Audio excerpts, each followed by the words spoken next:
Pinaghahanap na ng Department of Social Welfare and Development ang viral na batang nagbibenta ng sampagita na pinaalis ng security guard sa harap ng isang mall sa Mandaluyong City.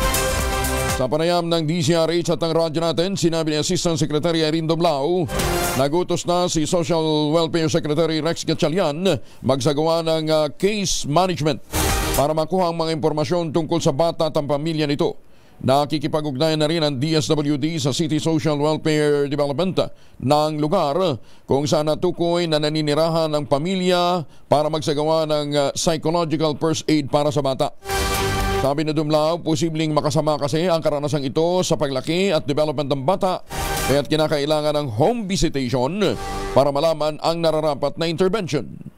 Nagbigay ng kautusan si Secretary Rex Gatchalian sa aming pong Field Office NCR na magtungo dan po sa tirahan noong bata makausap yung pong mga magulang. Ang ating pong field office social workers ay nakikipag-ugnayan din sa City Social Welfare Development Office ng lugar na kung saan natukoy na nakatira ito nga pong mag-anak.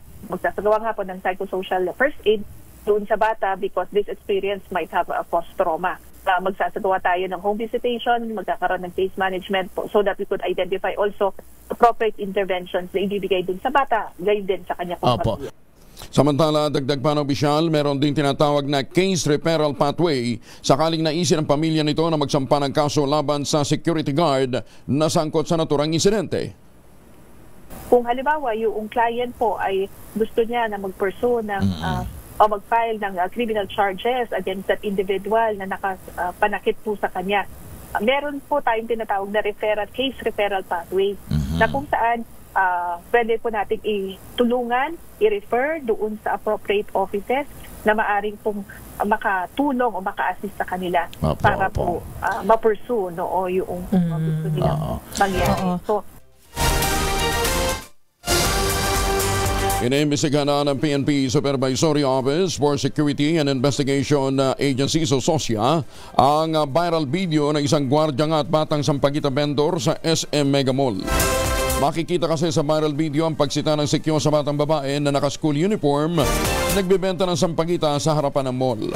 Sa kabila ng pagsita, hindi umalis ang bata at makikitang hinatak ng guard ang tinda nitong sampagita at nasira. Dito na nanlaban ang bata at bahagya naman siyang sinipa ng gwardiya.